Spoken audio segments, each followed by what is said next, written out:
I don't always leave my camera back here.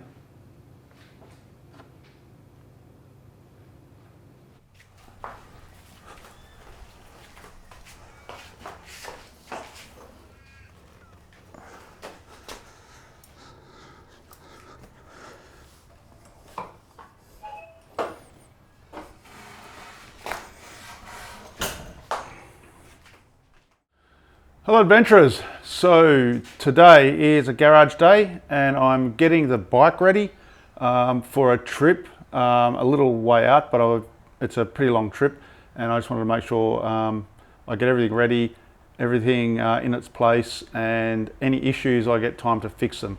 I've got to put some new tyres on the bike most likely for this trip because it'll be quite a few thousand kilometres, and an oil change and that, I'll do that later.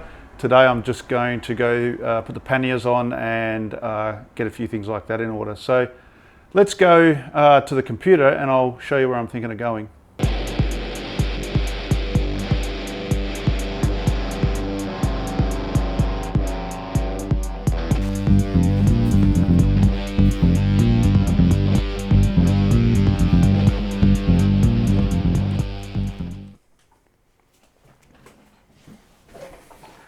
So where are we going? We're going to go to the geographic centre of Western Australia. So we'll have a search where that is and throw it into the mapping and have a look at exactly where that is. So let's get on the computer. So we'll just open up Google and search for the geographic centre of Western Australia. There it is there. It's that one there. So let's have a look at this. Centre points of Australia. Go down to Western Australia. Where are we here? Western Australia. Geographic Centre of Western Australia. So we'll copy and paste this here, lat long. We'll just go into Google Earth and see where that is. So we'll paste in that lat and long. We'll just have to take out the east because it won't understand that, and the south, and just leave it as a S and an E. And we should, there we go, we're zooming in. So that's the geographic centre of Western Australia is right there. So if we zoom out, we can see where that is. It's basically pretty well in the middle of Western Australia. So that is the location. I don't think there's anything there. There's no plaque, there's nothing there that I know of. It's just a lat long. So just a bucket list item just to say that I've ridden to the exact centre of Western Australia. So let's have a look at what else is out there. I've got some other places here that I can turn on. So let's have a click so you can see a few more locations there. So you can see that Carnegie Station, it's not far north of Carnegie Station. So that's where we'll stay. One of the locations we'll stay, and explore will be around Carnegie Station. So then what we can do is have a look at the HEMA maps and see where it lays on there. So I'll open up Aussie Explorer. This is actually Windows running in an emulator on the Mac, which is pretty cool. We'll just open this up. So what we're going to do, I'll just zoom out and we'll have a look at where we're going to start. So we're down here in Perth, and we're going to be heading all the way out up to the top of the map here. So zoom in a little bit and have a look at what path we might take. About 50% should do it. And I'll just go down to Perth. So we're probably going to go out the Great Northern Highway, probably until around Paynes Find, I think. Yeah, about here at Paynes Find. And then we're going to head out this road here, have a look at some of these places. Unami Downs through here. And then we're going to get to Sandstone. There's a couple of interesting places around Sandstone to have a look at, the London Bridge and some other bits and pieces. Then we're going to head down these back tracks. So we'll head, these are the old Gidgee, these are old town sites or old stations. And then we're going to head back out here and get to this track here. No Ibla is, must be an old ruins or a station. And then we're going to head out just south of Wiluna. And once we get to Wiluna, I haven't worked out exactly where we're going to stay, but Wiluna might be one of those places. Wiluna is probably most well known for the start or the finish, depending on which way you do it, north or south, of the Canning Stock route. Then we're going to head sort of east until we get out to Carnegie. But along the way, we're going to do a bit of exploring. There's some stations and some ruins and things on the way up there, and we'll get out to Carnegie, which is, I think, about 60 k's south of the geographic centre. And we'll start Carnegie. We can get fuel at Carnegie. We actually, right now, it's actually flooded, so you wouldn't be able to get out there now, but by then, in a month or so, we'll be able to get out there. And then we're going to head back out the Carnegie Wiluna Road and north on this Carnegie Glenale Road. And the Geographic Centre of Australia is about 12 k's off this road. So we'll see how we go about getting to the exact centre. It'll depend on a few things, but we're probably going to have to hike it in there if we do. Not sure if we can get the bike in there. I'm going to have a look at the lay of the land once we get there. And then from here, we either we'll go back to Carnegie, and then we'll make a choice. Will we go to the west, go back out the Carnegie Glenale Road, down to Granite Peak, get permission to use their track, and then get to the Canning Stock route, and then go south and get to Winditch Springs, if we get to there. And then do we head back to Wiluna that way, or do we head to the east and head out to the Gunbarra Highway and then make all our way down to near Warburton and then come in on the Great Central Road? So they're the two choices to get back, besides just coming back out the way we went in, and then we'll make our way all the way back to Perth. So that's the plan, and we'll see how that goes. So let's get back out to the garage and start to have a look at the bike, get the panniers on and a few things like that. So let's go. So this is the panniers for the bike. They're panniers that I made. We can take a closer look at those, but they're made out of pelican cases and SW Motec frames. So with these panniers, they are just put together with a 1/4 turn screw. I normally just line one up and then get it started. This is the little tool that I made to do that. So let's get one started, and then we can just work our way around the rest of them. So just got to get it in the slot, give it a 1/2 turn like that. There we go, got him done. There you go, he's in, and then I start on the next one, which is here, and just get him started. There's a few of them. What's going on here? Yep, so we get this one here started. There we go, that one's done. And then we start, there's one more down, just down here, so we'll get him done. There we go, got him started. And then we just 1/4 turn. There we go. And he's done. And then there's some more around the other side, so we'll go and put the other one on. And again, we put on this other side, and we just start with this first one like before. And we just get that started. Put our little tool in, little screwdriver tool in. I'm just holding some pressure against it, and we get it in the slot, and we just turn it 1/4 turn, and then we just work our way around again. Just one under here. We just get that one started. Dinky started. Get the tool in here and give him a turn. There we go.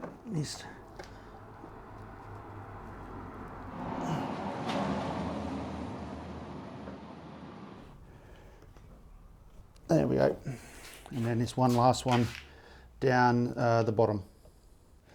This one here, just got to get him lined up. Oops, he's not lined up perfectly. There we go.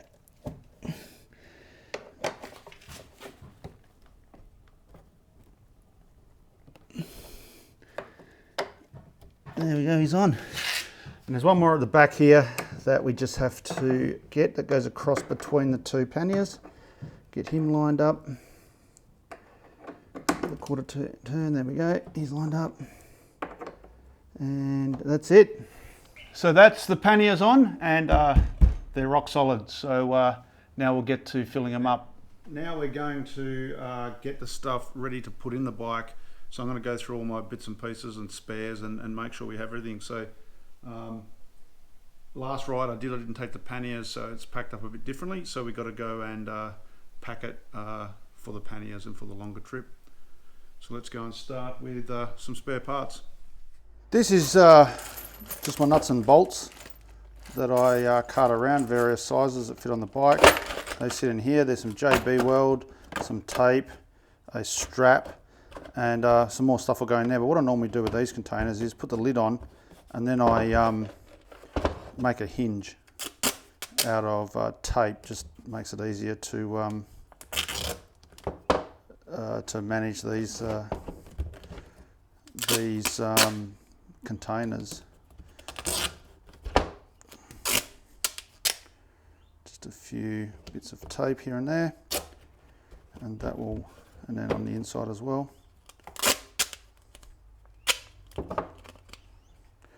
Just to, can I stick some on the inside? Maybe one piece should work. Can't remember whether I put it on the inside or not last time, because it'll take up room in the hinge. There we go. And so that's one box. So that's how I do all my boxes, pretty well like that. So I've got various sizes of these. No particular reason I got these. They were just a good price at the time. And I just put those little hinges on there to make it a little bit more usable. I'm going to go through all of these bits and pieces, these boxes, and see what I can fit in what. So I will go off and get them all together. This is one of the ones, larger ones that I use for tyre changing. So it's got a valve puller. It's got some glue in it. It's got some just a little bit of sandpaper for rubbing the tube. It's got some extra other bolts in it that I take. Usually that's for the rack, in case my rack, those quarter turn bolts fail. All sorts of patches for fixing tubes. I've got a valve stem in there, that sort of thing. And then I've got 2 tubes that I take. These are standard tubes, not extra thick ones. And these here should fit in here somehow to take as spares. Just put a bit into the bike. So this is mainly spares and parts, air cleaners, rag, tyre tubes, tyre changing gear, that sort of thing is in this side. Some spare oil, not that I've ever had to use it. Some gaffer tape, things like that. There's a multimeter, some electric, there's an electrical and a hardware box. In the top here, I've just got mainly my camping gear. This is the one I open up when I pull up. So I've got my torches, there's some toilet paper there. I carry an electric and a manual tyre pump, just in case, especially when you're remote. Sleeping bag, a down sleeping bag that is a very good one. It compresses right down for, I think it's a neg 6, or it's good for neg 6 or more. I find that, especially when you go inland, it gets cold at night, and there's nothing worse than a bad night's sleep. Blow up pillow, that isn't very comfortable, but it fits in here. A towel, blow up mattress, jet boil for cooking food, electric compressor. What else is in here? All right, here I've got a battery for jump starting if I need to, or I can use it for charging and things like that as well. And then just some Bushmans and talcum powder. Talcum powder is for basically stopping chafe on really long runs, or if you're doing lots of moving around on the bike. And then on this side, I haven't even got anything on this yet, but this is normally where I stick food, clothes, and that sort of stuff goes on this side. And then I just sometimes move things from side to side to even out the bike.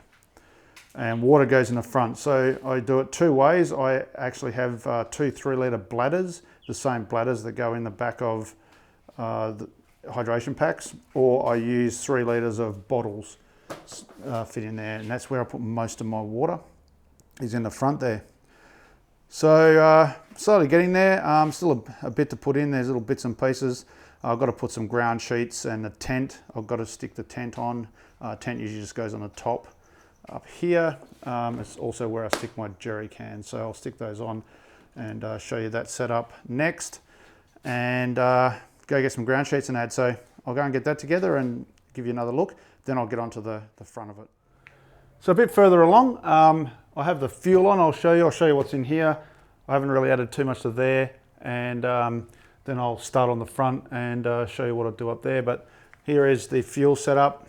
I've just got it, I put these eyes on some time ago, and this is what I normally do. A bit of rubber under there just to stop them moving around, and they stay up there only until I need them. In here is all the camping stuff, and as you can see, I can actually lift up that lid without taking the jerrys off, which is pretty handy because you'd be surprised how often you need to get into there when you forget things. So obviously when they're full, you just got to be a bit careful, but the chains here grab it. So I forgot my chair before, so chair there, sleeping bag, and basically what I laid out before. I sometimes put my tent across here or across the front here, but I'll sometimes just stick it on here because it's not that heavy and it just sits tucked in there and tied down. And I haven't got anything in there yet, but clothes and food and things will go in there. So now maybe I'll get to the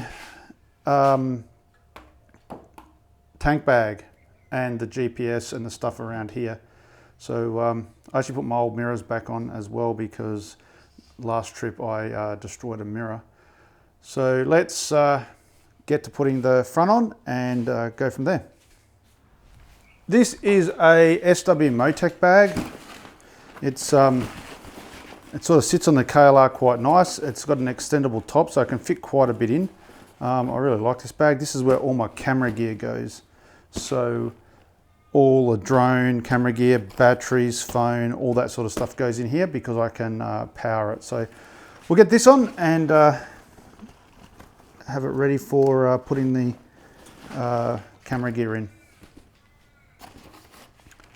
Just got to line up this. It's actually sometimes better if you just loosen it off a little bit. Loosen it off, there we go, now we can get to it. Just going to start off this zip and then work it around.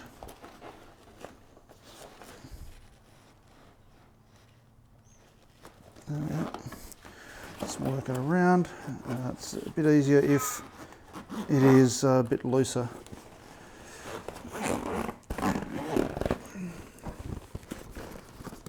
There we go. And then we just tighten it back up down here.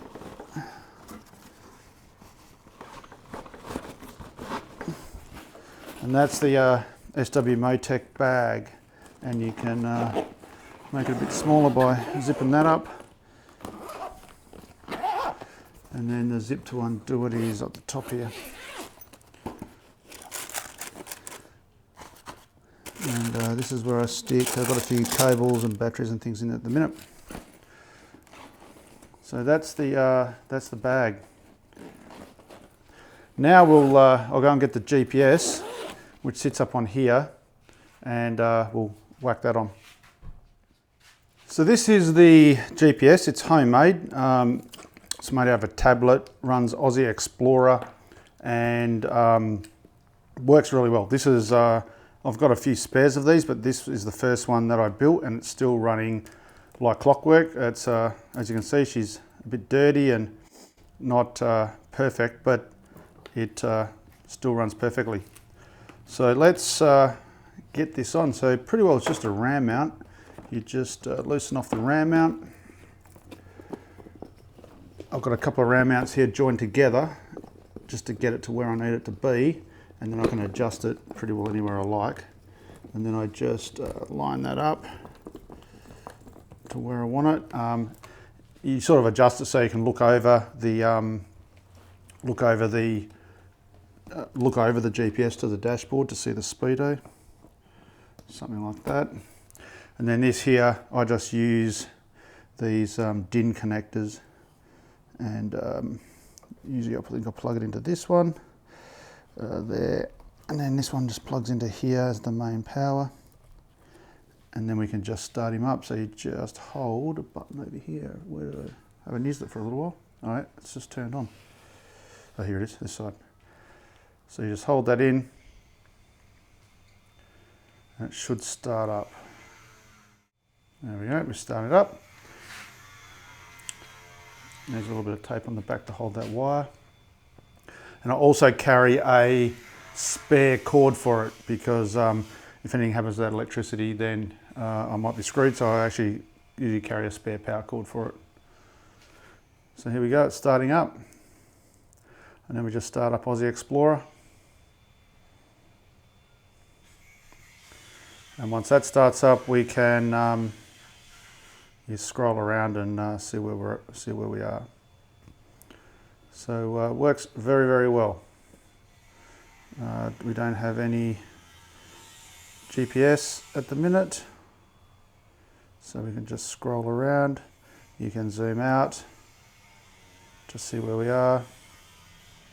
There you go.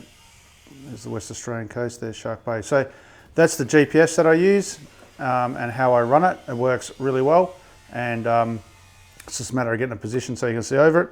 And that's what I put all my lat longs on, and I also carry paper maps, but this is my GPS. So there you go, there's a little bit of work on the bike. I've still got a bit to do. GPS is on, I've got to fill that up. There's no fuel in them.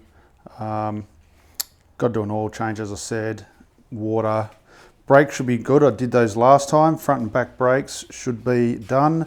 Wheel bearings should be okay. The tool tube, I'll have to check that, make sure I've got a link for the chain and a few things like that in there. I've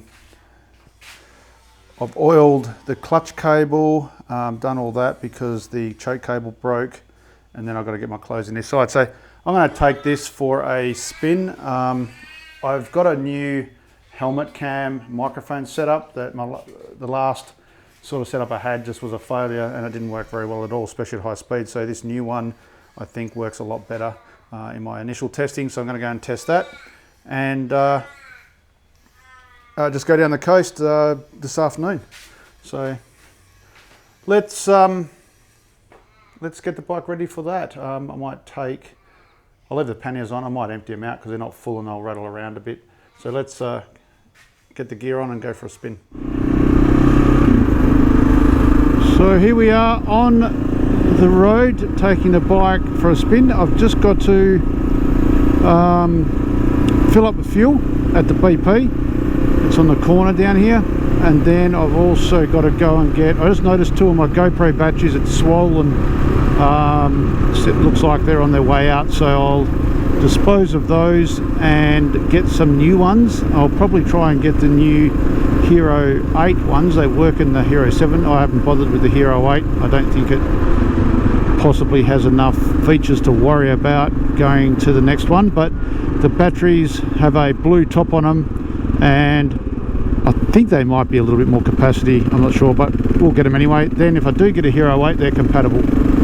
So we'll go to JB Hi-Fi and we'll get those after filling up fuel, because I'm on reserve and I don't know how much is in there, so I'll just fill her up.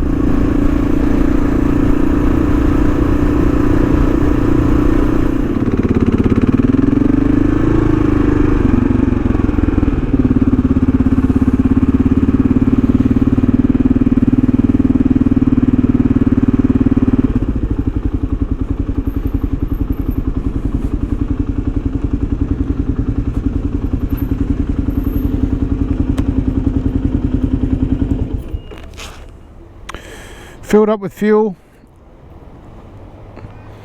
got some entertainment from those guys trying to reverse that trailer, and now we'll see if we can get to JB Hi-Fi in time.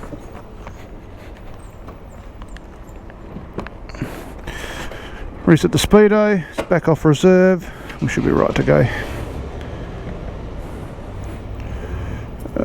Key on.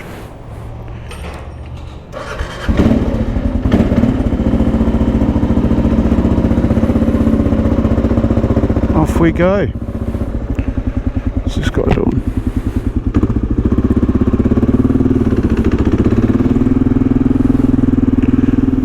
So, a nice day for a leisurely cruise.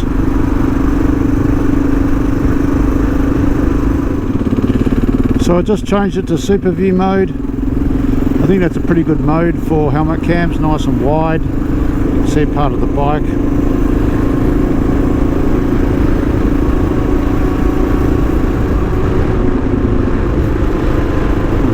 it out there.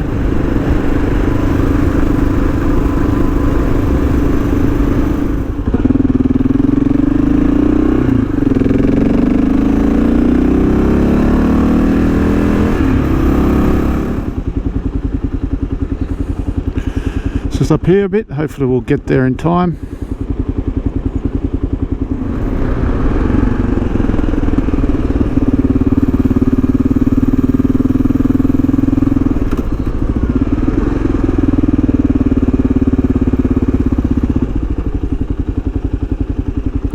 Right out in front.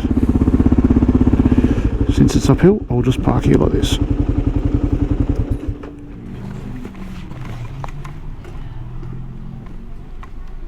Hey man. How you doing, mate? Good. Oh, hang on. They're the Max. Oh yeah. What you doing? Yeah, standard ones.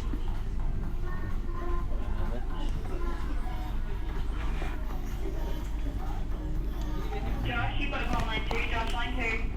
Place will be. Nah, sorry man. Alright, I'll have a look somewhere else. Cheers. Oh, out of batteries. I'll go down the road here, there's another shop.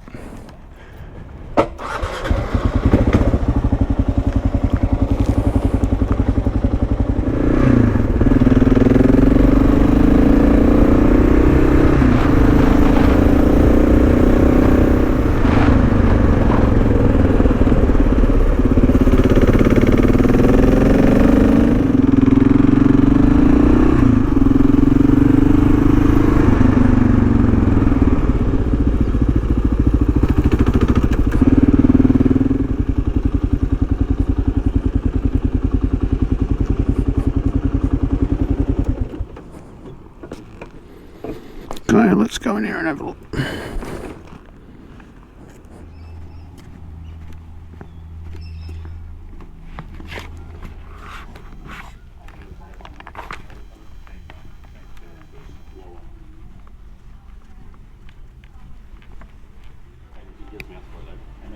Good. That's good. What do you say? GoPro batteries. Batteries. Oh, yeah. But, well, which one? 7? I'll get the 8 since it's a newer battery. A couple of them if you've got them. That one. Yep, those are the ones, are they? That's for. Should be 6, You're 7, 8. 8. Yeah, should be both. Yeah. All of them. How many you want? 2. So, yo, easy. Done.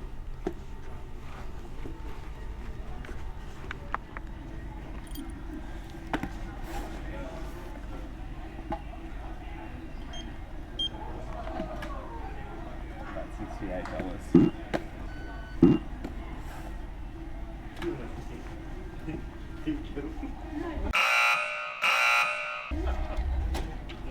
Thank you.